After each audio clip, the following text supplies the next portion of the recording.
Bom dia! Edição da Cor do Dinheiro, versão diária, do dia 9 de novembro do ano da graça de 2021. 9 de novembro. Está aqui, estamos no Natal. Isto está a correr depressa este ano. Bom, eu hoje ia começar esta história com a opinião de alguns virologistas ou aqueles senhores que analisam esta coisa das pandemias, que dizem que estamos no início de uma quinta vaga. Vou deixar isso para outro dia porque, entretanto, meteram-se aqui uma série de coisas importantes e urgentes e inadiáveis que nós não podemos deixar de cobrir hoje. Mas antes de irmos à emissão de hoje, alguns alertas. Primeiro, lembrar que hoje é dia de Think Tank. O dia D de ontem já está disponível, vá lá ver se quiser, vale a pena a análise do Vasco Rato e do Miguel Morgado. E hoje vamos ter o Joaquim Aguiar e o Jorge Marrão a fazer a análise política da semana. Alerto já que uma das coisas que vai estar em cima da mesa, aliás, duas das coisas que vão estar em cima da mesa são a entrevista de Manuel Alegre ao Diário Notícias no fim de semana, uma entrevista muito interessante, e a entrevista de ontem do Primeiro-Ministro à RTP1, que eu próprio me vou encarregar de comentar hoje como tema principal da análise. Não era para ser estes temas, mas passou a ser estes temas. O segundo alerta que quero fazer é que este canal tem uma parceria com a Prozis e, portanto, quando você for ao site fazer compras, se quiser ter um desconto de 10%, e olha que vale a pena, e já agora dê um salto ao site, porque há lá uma série de coisas novas, nomeadamente comida saudável, até carne já lá. Mas se você fizer compras, tem um desconto de 10%. 10% é uma coisa muito interessante. Bem, agora vamos então à análise de hoje. E vamos começar por onde? Pelos 14 contratos de concessões mineiras que o Público muito bem noticiou na semana passada. Ou melhor, denunciou. 14 contratos, todos aprovados num dia. Eu perguntei aqui na semana passada, quando fiz referência ao tema, porque é que a malta da oposição andava a dormir. Porque isto é um assunto que imediatamente devia estar na ordem do dia. Porque aquilo cheira tanto il mio naso, cheira tanta coisas pouco recomendáveis, que até recomendei aqui, entre aspas, passa a redundância, que a Justiça investigasse aquilo, só para garantir que não há lei dúvida nenhuma, ok? Não estou a dizer que há, é só para garantir que não há. Estar atenta. Mas antes da Justiça estar atenta, era muito importante que estivesse a própria oposição.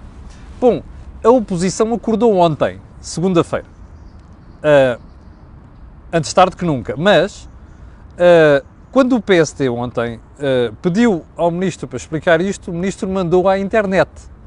Bom, está a ver o que é que dá os discípulos de António Costa, na sua arrogância, dá isto.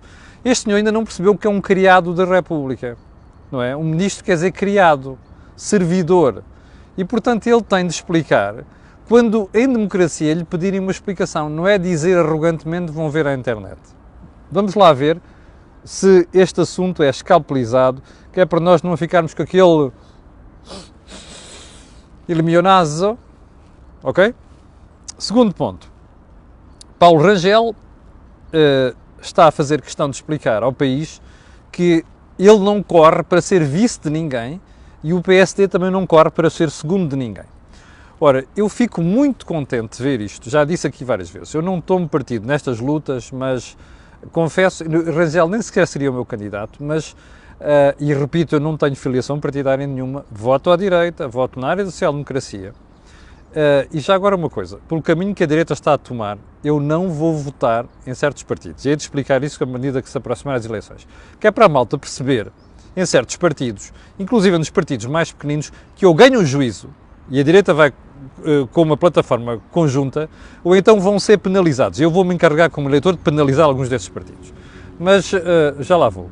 Dizia eu fico muito contente de saber que à direita aparece alguém que vai propagando ideias completamente diferentes daquela que Rui Rio andou a propagar durante o tempo em que foi, a maioria do tempo em que foi líder do PSD. Eu sei que Rio mudou agora, já diz que não sei o quê, não vai ser segundo Costa, não me interessa. Já me chegou o tempo em que Rio andou a defender a ideia de que seria segundo. A muleta do PS e coisas do género. Não é admissível. A direita tem que correr para primeiro lugar, e até porque já vou explicar porquê. Tem agora uma oportunidade histórica. Vamos ver isto daqui a bocadinho. Bom, o segundo ponto, o terceiro ponto é lembrar que está hoje nos jornais, salvo ver no Diário de Notícias, na manchete, Portugal é um dos poucos países da OCDE onde a riqueza ainda está abaixo do nível de 2019. Ou seja, não é só a OCDE a dizer, a própria Comissão Europeia também diz o mesmo. Isto significa que nós somos um dos últimos países a recuperar. Ora, o que é que isto quer dizer? Quer dizer que o Dr. António Costa fez um péssimo trabalho nos últimos 6 anos. Porque ele teve as melhores condições do mundo para dar a volta à economia e para trazer o equilíbrio às finanças públicas e para fazer reformas que pusessem a economia a crescer. Ora, não fez. António Costa é um empata, ok? Se você quiser, em linguagem corrente, é um empata. Não fez uma coisa, não fez outra. A única coisa que António Costa fez foi criar as condições para se eternizar no poder, ok?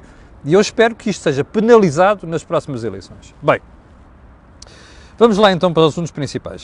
Não era para ser o assunto de hoje, mas passou a ser assunto. Aquela história da rede de tráfico de diamantes, de ouro e, ao que tudo indica, de estupefacientes por parte da missão portuguesa militar que está na República Centro-Africana. Eu confesso que não estava à espera, embora a natureza humana seja o que é, não estava à espera de ver militares da elite envolvidos nisto. Mas a verdade é que eu não tenho que estar à espera. A natureza humana é o que é. A carne é fraca, como se costuma dizer, a cabeça também, não se costuma dizer, mas é verdade, e portanto, quando nos cintilam, às vezes, quando nos acenam assim com umas notinhas, com umas lecas grandes à frente, às vezes a gente perde o juízo. Acontece a muitos de nós.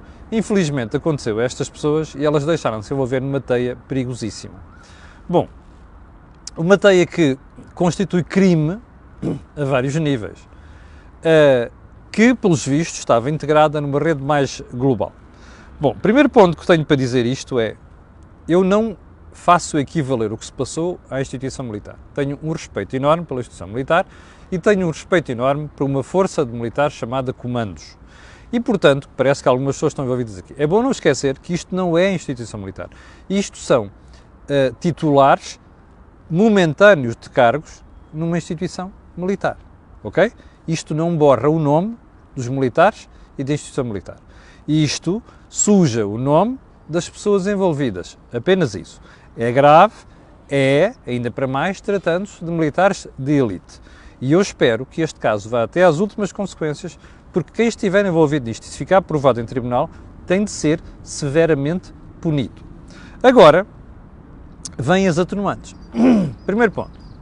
Soubemos pela boca do próprio Ministro Gomes Cavrinho ontem que esta brincadeira, que as suspeitas apareceram ainda em 2019 e que em 2020, portanto no ano passado, o próprio Ministro deu conta destas suspeitas à ONU, porque esta Força Militar Portuguesa está integrada num contingente mais geral, que é um contingente da ONU, de pacificação da República Centro-Africana.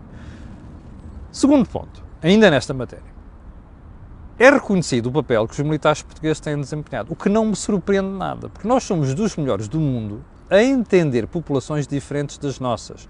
Eu sei disso muito bem, porque eu cresci nas ex-colónias, cresci em Moçambique e conheço muitas das ex-colónias que foram colónias portuguesas. E tenho a perfeita noção de como é que a gente se integra com aquelas pessoas locais. Portanto, não me surpreende nada. Isto a bem da instituição militar portuguesa. O outro ponto muito importante é que isto foi a cadeia de comando, digamos assim, militar, não falhou aqui. Porque logo que os responsáveis dessa cadeia de comando tiveram conhecimento ou suspeitas do problema, deram conta disto à Justiça e a partir daí tudo foi investigado.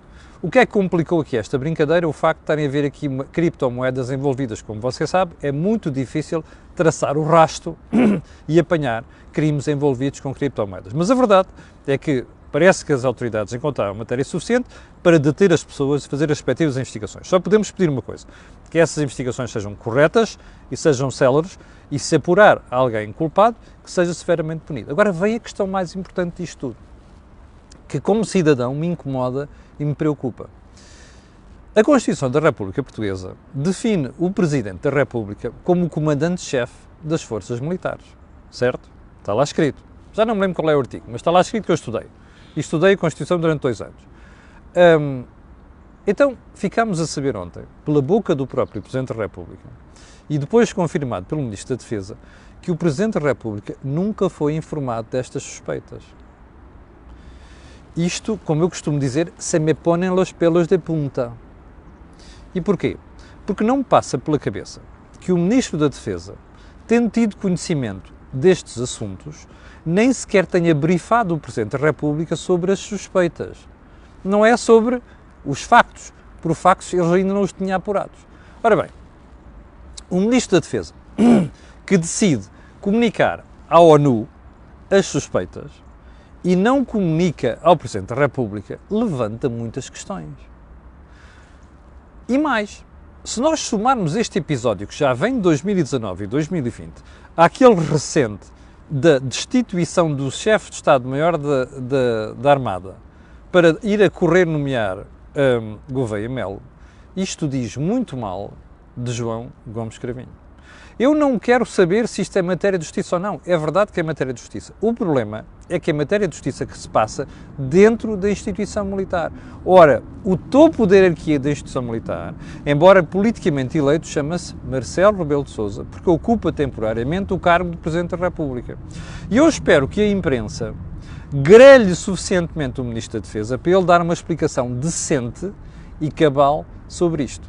O Presidente da República foi apanhado em Cabo Verde a comentar estas coisas, mas eu espero que quando ele regressar tenha uma palavra para explicar, ou melhor, para se pronunciar sobre isto, porque isto não pode acontecer em circunstância nenhuma. Posto isto, aguardemos as investigações. Bom, então vamos lá para o ponto mais importante da agenda de hoje, que foi a entrevista do Sr. Primeiro-Ministro António Costa à RTP ontem. Eu começo por dizer à partida que é uma entrevista completamente diferente de todas as que António Costa deu nos últimos 6 anos. É uma entrevista com um alcance diferente, é uma entrevista com um registro diferente e é uma entrevista com um tom diferente. E isto faz muita diferença. Então vamos lá tentar perceber o que é que se disse ali. Bem, primeiro ponto. O Primeiro-Ministro deixou claro, depois da insistência do jornalista, e eu acho que, ao contrário do que muitas críticas que vi feitas, eu acho que ontem o António José Teixeira fez uma boa entrevista. Podia ter sido mais incisivo em algumas matérias, mas fez uma boa entrevista. Não se passou assim em entrevistas anteriores, mas a de ontem pareceu-me boa. António Costa confessou que, se perder as eleições, deixa a liderança do Partido Socialista. Ora, isto é um anúncio muito importante. Primeiro, é o tudo ou o nada. Os militantes do Partido Socialista, os simpatizantes do Partido Socialista ficam a saber que, se António Costa perder as eleições, não vai continuar na liderança do partido. Ora, isto abre a porta a duas coisas. Primeiro, a sucessão de António Costa, se perder as eleições, a sucessão do Partido Socialista, e responde, se bem se recorda, a uma questão que eu coloquei aqui ontem, que eu já lá vou a ela. O segundo ponto é que isto abre uma imensidão de responsabilidade à direita. Eu não sei se Rui Rio já percebeu isto, ainda não ouvi falar sobre o assunto, não sei se Paulo Rangel já percebeu isto, embora Paulo Rangel tenha nesse aspecto um faro político diferente do Rui Rio. E porquê é que eu digo isto? Porque é muito importante que a direita, a partir de agora, para já arruma a casa rapidamente. Aliás, eu até dou um conselho neste momento, se posso dar um conselho, à entourage de Paulo Rangel e de Rui Rio. Calem-se com ataques mútuos agora. Porque aquilo que disse o Primeiro-Ministro ontem é de uma importância crucial. E porquê? Porque a direita ficou a saber, a partir de ontem, que tem que lutar mesmo pelo primeiro lugar nas eleições.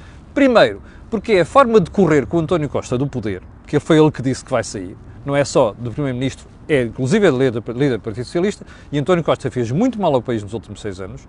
E, por outro lado, tem outra coisa. É que ficou claro que, na entrevista de ontem, que nós vamos ter um Bloco Central. Eu já suspeitava e continuo a suspeitar, já tinha dito isto várias vezes, e se você se recorda, se vê o Think Tank, há 2 semanas consecutivas que eu pergunto ao Jorge Marrão, ao Joaquim Aguiar, como é que vai ficar o país se a alteração partidária no Parlamento não mudar muito, que é aquilo que eu suspeito que vai acontecer, independentemente de confiar ou não nas sondagens. Mas este é que é o ponto fundamental. A direita fica a saber que tem que ganhar as próximas eleições, porque é a única forma de liderar o próximo governo, ainda que minoritário, com um acordo que vai ter que ser feito, não é um bloco central, não é entre inclusão de membros de ambos partidos no governo, mas é um acordo de apoio parlamentar, porque como se viu, salvo erro, no Expresso no fim de semana, o Presidente da República diz que vai exigir a aprovação de pelo menos 2 orçamentos, um tipo que não exigiu nada nos últimos tempos, parece estar muito afoito agora.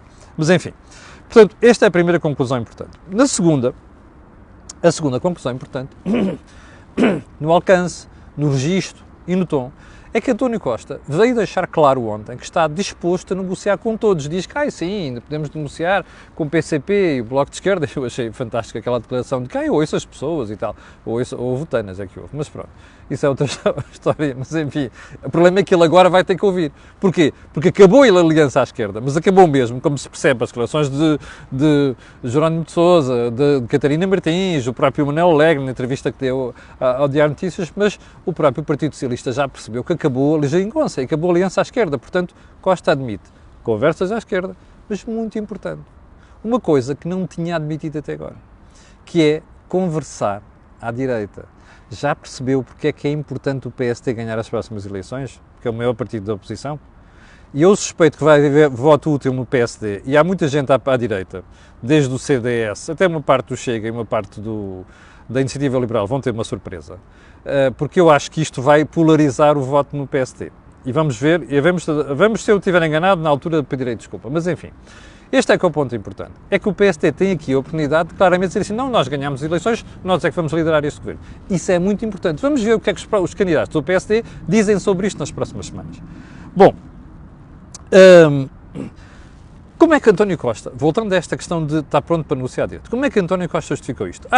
Até 2019 não fazia sentido. Porquê? Porque eu privilegiei a geringonça, ou seja, a aliança à esquerda. Espera aí. A decisão foi dele, não é? Eu não podia negociar com os outros depois de ter prometido negociar com estes. Who the hell cares? A questão não é essa. A questão é que quem escolheu aquela companhia para se deitar foi António Costa. Não foi a direita que o empurrou para ir dormir com o PCP e o Bloco de Esquerda. Foi ele. Portanto, esta desculpa é estúpida, não é? Bom, e dizer agora, como aquilo acabou, eu já me posso virar para outras coisas. Desculpa. Assim não. Eu, se fosse líder da direita, venderia muito caro esta conversa com António Costa. Porque ele agora tem devido joelhinhos, não é? Dizer porque é que quer negociar com a direita. Porque dormiu com a esquerda e porque o PSD lhe ofereceu a possibilidade de negociar um governo em 2015, ainda com Passos Coelho. Remember? Eu vou estar atento, vou estar à espera de ver o que é que os líderes da minha área dizem sobre esta matéria.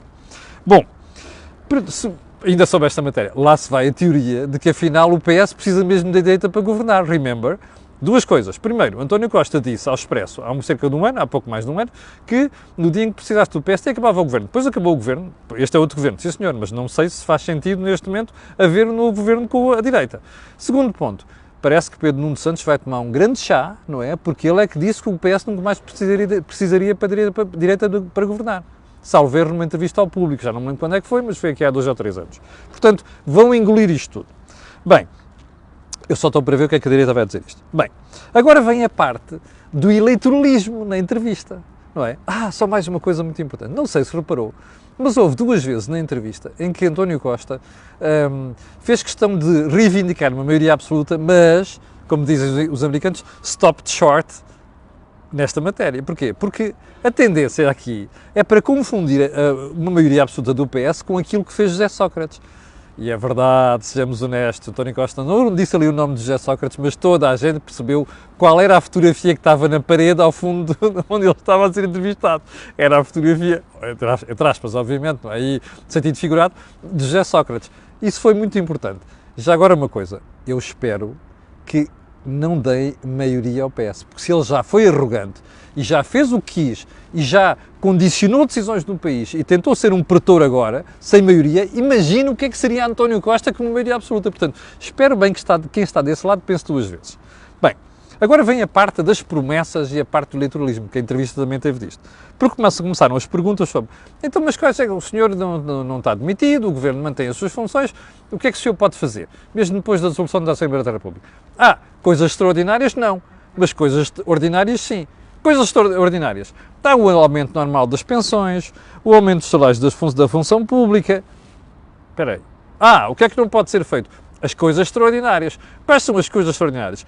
Aumento extraordinário das pensões. Bem, então vamos lá ver se a gente se entende. Eu não sei se temos aqui muito tempo já, não temos aqui muito tempo. Eu vou-lhe explicar isto amanhã com mais detalhe, porque esta parte aqui merece uma análise muito concreta. Porque o país vai ser gerido em duodécimos. Bem, há uma coisa a reter aqui. Como já percebeu, António Costa vai fazer tudo do ponto de vista de despejar dinheiro em cima da economia para poder ganhar as eleições, nomeadamente apontar a maioria absoluta. Aliás, não sei se reparou, o próprio António Costa reconheceu ontem, uma das perguntas feitas pelo António José Teixeira, que, afinal, a questão dos fundos comunitários do PRR não vão ser muito prejudicados pelo facto do governo ir ao fundo. Repare como isto é diferente do que andou a ser dito durante uma série de semanas pelo Sr. Ministro das Finanças, pelo Sr. Ministro dos Negócios Estrangeiros, pelo próprio António Costa. Esta gente não tem vergonha na cara. Bom, mas antes eu vou voltar a esta questão dos duodécimos amanhã, e estas promessas estão a ser feitas que, ao contrário do que diz o António Costa, eu acho que o Governo não devia fazer aumentos, tanto de pensões como de salário mínimo, enquanto não houver o orçamento. Repare uma coisa, ele diz assim, eu depois outras que não puderem ser feitas, eu depois hei de fazer, se ganhar as eleições com retroativos. Claramente a apelar ao voto dos reformados e coisas do género. Mas eu vou analisar melhor esta parte amanhã. Mas onde é que eu queria chegar hoje? Eu não sei se você leu a entrevista de Manel Alegre no fim de semana ao Diário Notícias. Acho que foi ao Diário Notícias. Manel Alegre diz a uma certa altura que o Partido Socialista tem negociado à esquerda, mas também tem que olhar para a direita. Espera aí, Manuel Alegre dizer olhar para a direita. Manuel Alegre, aquele esquerdista, muito encostado ao PCP, dos mais esquerdistas do PS, do estilo da linha do Pedro Nuno Santos, a dizer estas coisas. Eu vou-lhe pôr aqui um link de uma entrevista de Manuel Alegre à TV24 em 2012, que em plena troika, que o partido dele conseguiu trazer para Portugal, ok? Que é para você comparar o Manel Alegre então com o Manel Alegre dá nesta entrevista ao Diário Notícias. Só um ponto fundamental. O Manel Alegre já percebeu que acabou-se a esquerda para o PS. E Manel Alegre já percebeu que a única forma do PS manter no poder agora é ir buscar o apoio da direita. E este é que é o problema. Não se querem livrar dos tachos. Isto é uma alteração muito importante no discurso do PS, no discurso de Manel Alegre. Aliás, se você for ver, isto está tudo consertado. Porque a opinião de Manel Alegre no fim de semana é igualzinha a do António Costa ontem. Portanto, já viu o caldinho que ia montar para fazer a estratégia do PS para estas eleições legislativas. Você vai ter more of the same nos próximos tempos. E já agora, para o final, vou só, que é a frase da semana, eu vou voltar aos duodécimos amanhã, as promessas do António Costa, ok? Não me vou esquecer disso. Você já percebeu, o país vai mesmo ter um bloco central. Pode não ser um bloco central, como eu dizia há bocadinho, de dois partidos no governo, mas um a apoiar o outro. Mas a frase da semana é esta. Eu ouço as pessoas à minha volta, não vivo numa redoma de vidro. Quem é que disse isto? António Costa. Olha, se fosse dito por outra pessoa, eu acreditava. Mas pelo António Costa, desculpe, ele tapa os ouvidos e faz o que quer. Bom, chegamos ao final do programa de hoje. Não se esqueça, às 18 horas vamos ter o nosso Think Tank. Quanto a nós, voltaremos à conversa amanhã, às 8 da manhã. Fique bem, às 8.300 pessoas que estão em direto, eu quero agradecer a vossa paciência e quero pedir aquilo que peço sempre. A estas e outras pessoas que vão ver, colocarem um gosto e fazerem partidas nas redes sociais, já sabe porquê, não sabe? Aquilo que houve aqui, não houve mais sítio nenhum. Obrigado, com licença, e até amanhã às 8 e até hoje às 18 horas.